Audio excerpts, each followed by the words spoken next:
my name is Rachel and I'm here today to do my February wrap up. So in February I finished a total of 5 books, I think it was.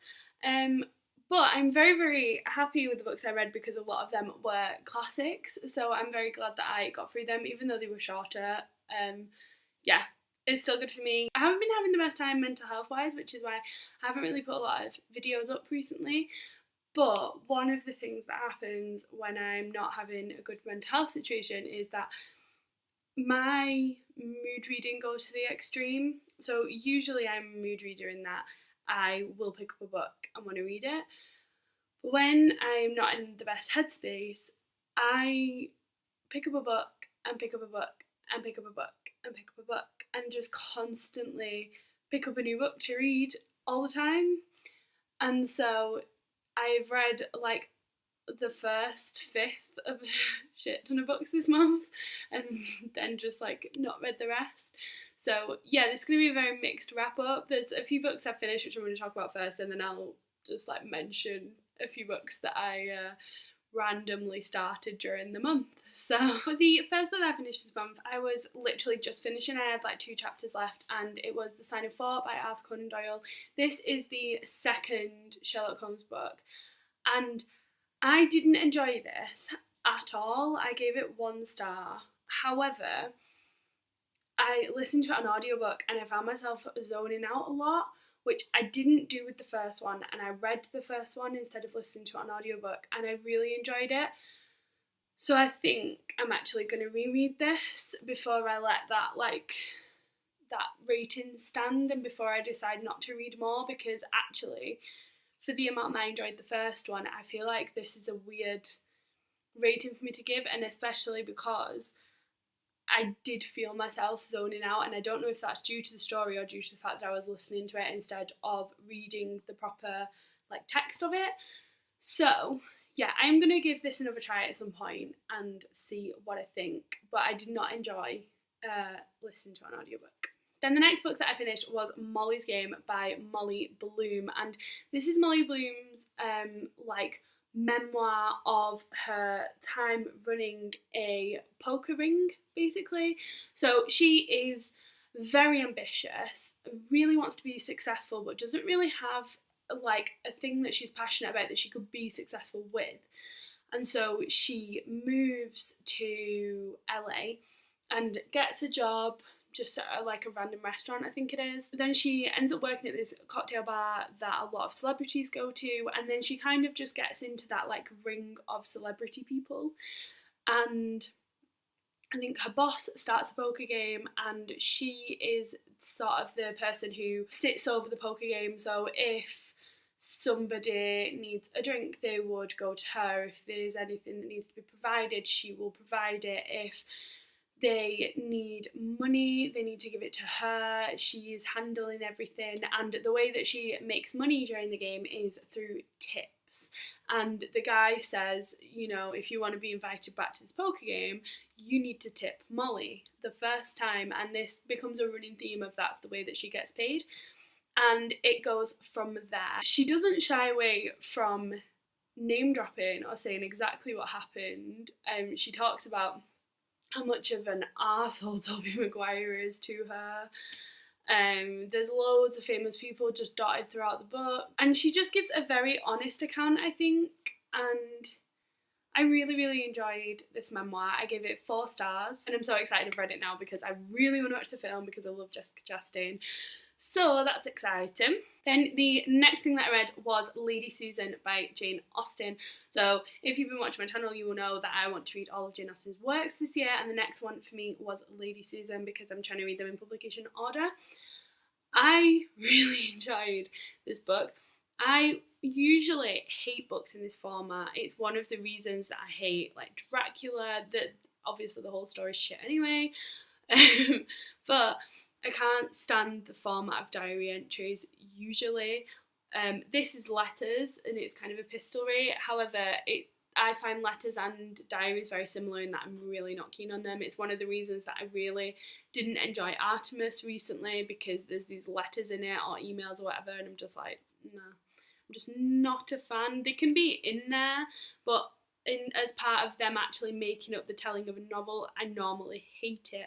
But in this, I loved it because it was in a really gossipy style. One thing that I love about classics and always about Jane Austen books is that she has these.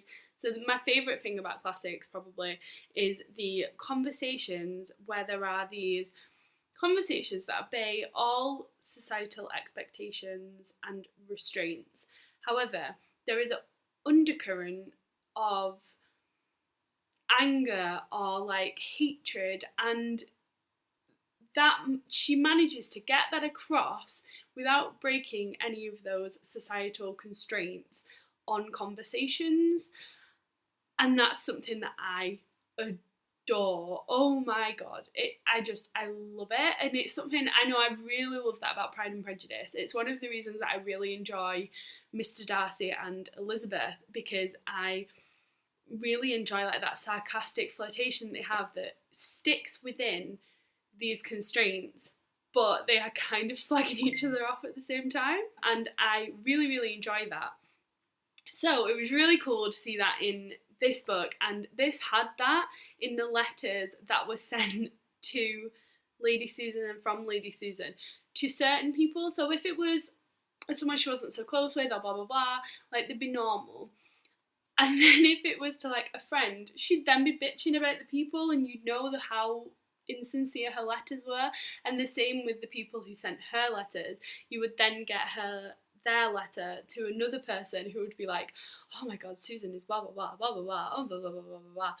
And I just really enjoy that, and because that's my favourite, like one of my favourite things about classics in general, I found that this really did that a lot, and I really enjoyed it. I enjoyed the character of Susan. I enjoyed all the characters in here actually. I thought they were quite interesting, and yeah, I gave this 3 stars. It's not my favourite Jane Austen, but it was a really fantastic one, and I'm really glad that I read it. And I think it's a really good foreshadowing of a lot of the things to come for Jane Austen, and the things that she'll like is building an interest in and will later write about. I think this is a good indicator of that. So this was really cool, and I enjoyed it. I'm sorry about this glare. The sun is slowly getting in my face, so that's fun. Okay, I've just moved across in an attempt to stop the sun a little bit. And I did want to read more Jane Austen, and I was on BookBeat, which is the bookish subscription audiobook thing that I have, and that had the Watsons on and Sanditon. I didn't read Sanditon because that is the last book that Jane Austen was working on, and I'm going in publication order, so I didn't read that one, but I read the Watsons. I listened to that on audiobook, and that was really enjoyable. This is an unfinished book. I think she just put it down, like she just didn't really see where it was going, so she just put it down. That was the first one. So with The Beautiful Cassandra, that's a few like short stories in there, and with Lady Susan it's letters, so you don't really get that. Whereas the Watsons, that's the first one where you start seeing the things that she has in her other book. So our protagonist, Emma Watson, no relation, goes to a lot of dances, and there's this like thing of who to dance with, and should she trust them and blah blah blah. And I found that was the first like instance of that, because that hadn't happened in the other ones. And I know that with Northanger Abbey you don't see it as much, but then when you get to Pride and Prejudice, obviously that's in it a lot. So I found that quite interesting, and yeah, I enjoyed the Watsons. I think I can see why she didn't continue with it. I think it was losing momentum towards the end. I'd probably give it 2.5 stars. It wasn't as good as Lady Susan, but it was enjoyable. And yeah, I was really enjoying it actually. But yeah, I wouldn't say it was her best, and I can see why she left it unfinished and moved on to something new. And then the next was that I wanted to read more Jane Austen, and on BookBeat they also had a Jane Austen biography. Now this was a very short audiobook. It was like 2.5 hours, so I was aware when I started it that this probably wasn't going to be the best biography in the world. However, I thought, oh, it's fine, it'll just give me like a bit more knowledge about her life. I don't need to know everything ever, but it'll be quite interesting. So this was called Jane Austen, a biography, and it was by Elizabeth Jenkins. Now in the end I gave this 2 stars. It was very lacking. what I found was that about halfway through I realised that actually I do want a full biography of Jane Austen. If you've read a full biography of Jane Austen and have any to recommend, please leave them in the comments, because I don't really know what is a good one. I am going to look. But it more talked about her sort of writing and where that came in, and her like schedule of publishing and awkwardness with publishers. Like with Northanger Abbey, she wrote that very early and sent it to a publisher, and the publishers just retained it and didn't publish it for so many years. And eventually, I think her brother sent them a letter or bought it back off them, and they got it back. And then I think they sent them a letter saying, oh, this book that you held for so many years was by the writer of Pride and Prejudice and Emma, I think it was. So like the publishers would have been kicking themselves, because Jane Austen was very popular at the time she was writing as well. So I found that quite funny. It talked about her relationship with her sister. It talked about how she died, which I didn't really know anything about. And I found that quite interesting, and the way that she died with her sister and their just connection and love for each other throughout their lives with letters and all that sort of stuff, I just found really, really cute, and it made me understand a lot to do with her books. I think a lot of her books focus on sisters.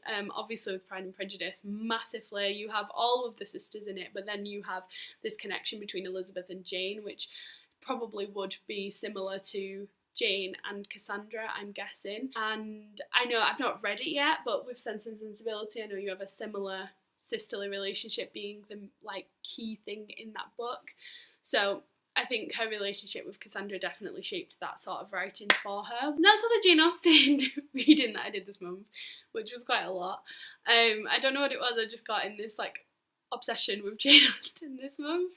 So that was quite fun. And then the last book that I read and finished this month was the beautiful, amazing Wuthering Heights. This was my fourth reread of Wuthering Heights. One of the things I noticed is this isn't my second favourite book, as I thought it was. It ties for my favourite book with The Count of Monte Cristo by Alexander Dumas. They are both amazing. Also realised during the reread how similar those books are. The character of Heathcliff and the character of the Count, who is the Count of Monte Cristo, I pretty much have the same storyline completely. So apparently that is what I like, which is quite interesting. I adored this reread. I finished it yesterday. I started it on the 1st of the month, so I've pretty much read it the whole month. And I really enjoyed that. I really gave myself the time to enjoy it. I just got so much more from it than I have before, even though before I've always got so much from it anyway. And I love this book. I am going to film a full review of this. It's going to be probably the longest thing in the world, more than likely, except for like my Harry Potter collection, which was long. It probably won't be as long as that, but it'd be pretty long because I wrote a lot of notes while I was reading it, because I just wanted to talk about everything. So yeah, I will be filming that soon. But this was amazing and I loved it, and it's the best and it's great. So yes, I gave that 5 stars, obviously. Then we have 2 DNFs that I did this month. The first one was Eleanor Oliphant is Completely Fine. Something along those lines is the title.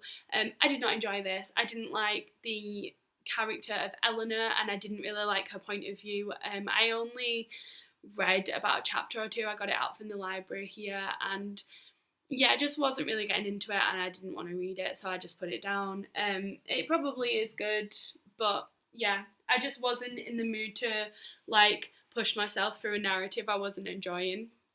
So I DNF'd that one. And then the other one I DNF'd is Silas Manor by George Eliot. Not because I didn't like it, but because I was listening to it on audiobook and I just wasn't fully concentrating on the story. I did for the first like half an hour, and it does grab me and I do want to read this. However, I just found that I didn't really like the narrator in it and stuff like that. So I think this is one that I'm just gonna pick up the actual book, because I have it anyway here with me, and it's quite short as well, so it wouldn't be a long read. So yeah, I DNF'd that one, but not because I didn't like it, but just because I didn't like the audiobook style of it. And then we have the mix of books that I just picked up and randomly started reading, like every book that has existed. So we have a few. The first one, actually, I have just been reading is City of Ashes by Cassandra Clare. I've not actively read this month, actually, except for the last like 2 days since I finished Wuthering Heights. Basically, I just was concentrating on Wuthering Heights as my main book, so this kind of fell by the wayside, but I was reading it the other day, so I will be finishing this. But yeah, so I have that one. Then I have Anna Karenina by Leo Tolstoy, which I started Cozython for the Book Buddy Challenge thing. I read 2 chapters of this, however, I am going to start it again and I think just actually read the bit that I'm supposed to be reading up to in this, like, after each other, not really stagger it. I was going to read, like, I don't know, chapter 9 or something like that, but actually when I started reading it, I found it really, really readable, and I found that it was one where I wouldn't like to do that, and actually I'd like to just sit and read it until I'd, like, finished where I had to stop. So I'm going to be rereading this and then carrying on with it. Next, we have A Vindication of the Rights of Women or Woman by Mary Wollstonecraft. I read the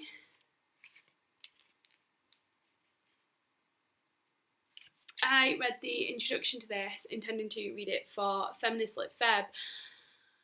And so I think what I was expecting this to be was the breakthrough of feminism, because, like, it was the first proper feminist text that we have. It's not that, obviously. I feel like now I realise that I should have known that, because this was the first feminist text. So this is going to be like the first building block. So I was like reading it expecting a house, and I was reading the first stone, basically, is what I can put that down to. So I actually found that Mary Wollstonecraft was really, what's the word? Condescending. She's quite condescending to women.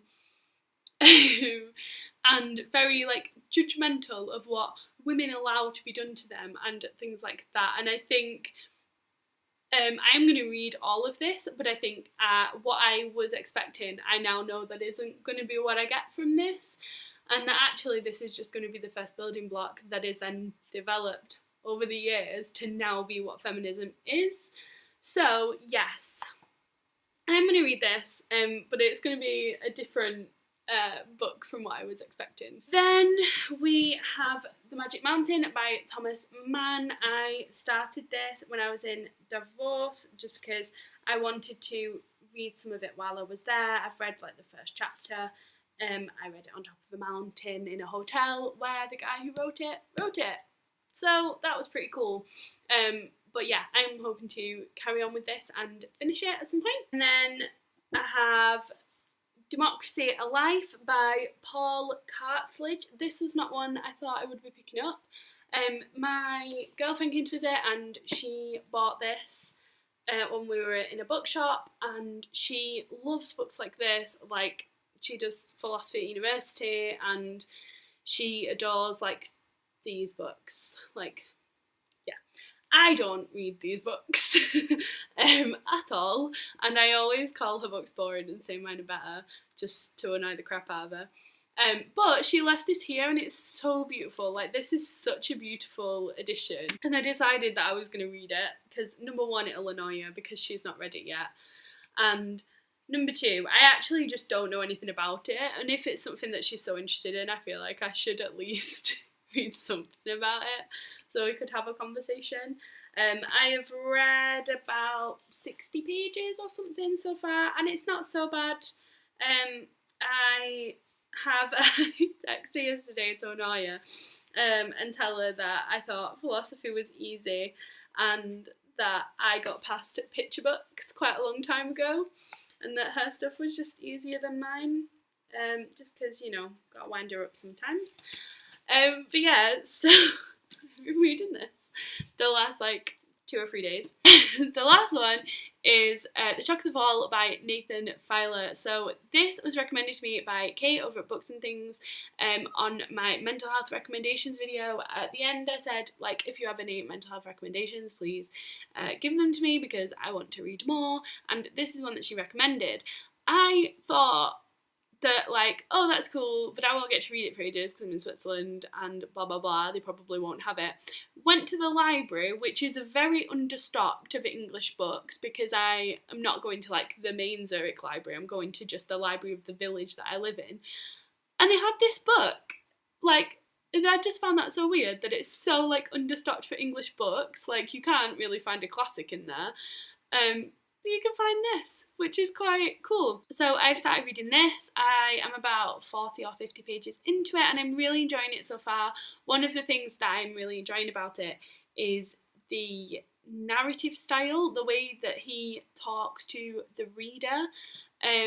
Usually you do get books where they talk to the reader, but they are usually just a throwaway comment every like 100 pages or so that makes you kind of step back and be like, oh yeah, they're talking to me. With this, it's happening constantly. Like, every page we're getting these conversations with us, which really I find really interesting, and I really like the way that he does it, and I think he works it in really, really well. So I am enjoying this so far. From what I've read so far, this is about a boy and his brother has died, and it's kind of about how that affects him and how his life changes. And yeah, this is cool so far. I haven't read like a lot of it to know, and I don't really want to look anything up, so I'm not going to give you a good description of what it's about. But yeah, this is cool. So yeah, that is my reading wrap up for February. It's pretty random, but also I just have had a really good month, especially with the Jane Austen reading and the Wuthering Heights. That's definitely been the highlight of my month thus far. Thank you very much for watching, and I will see you in my next video. Bye!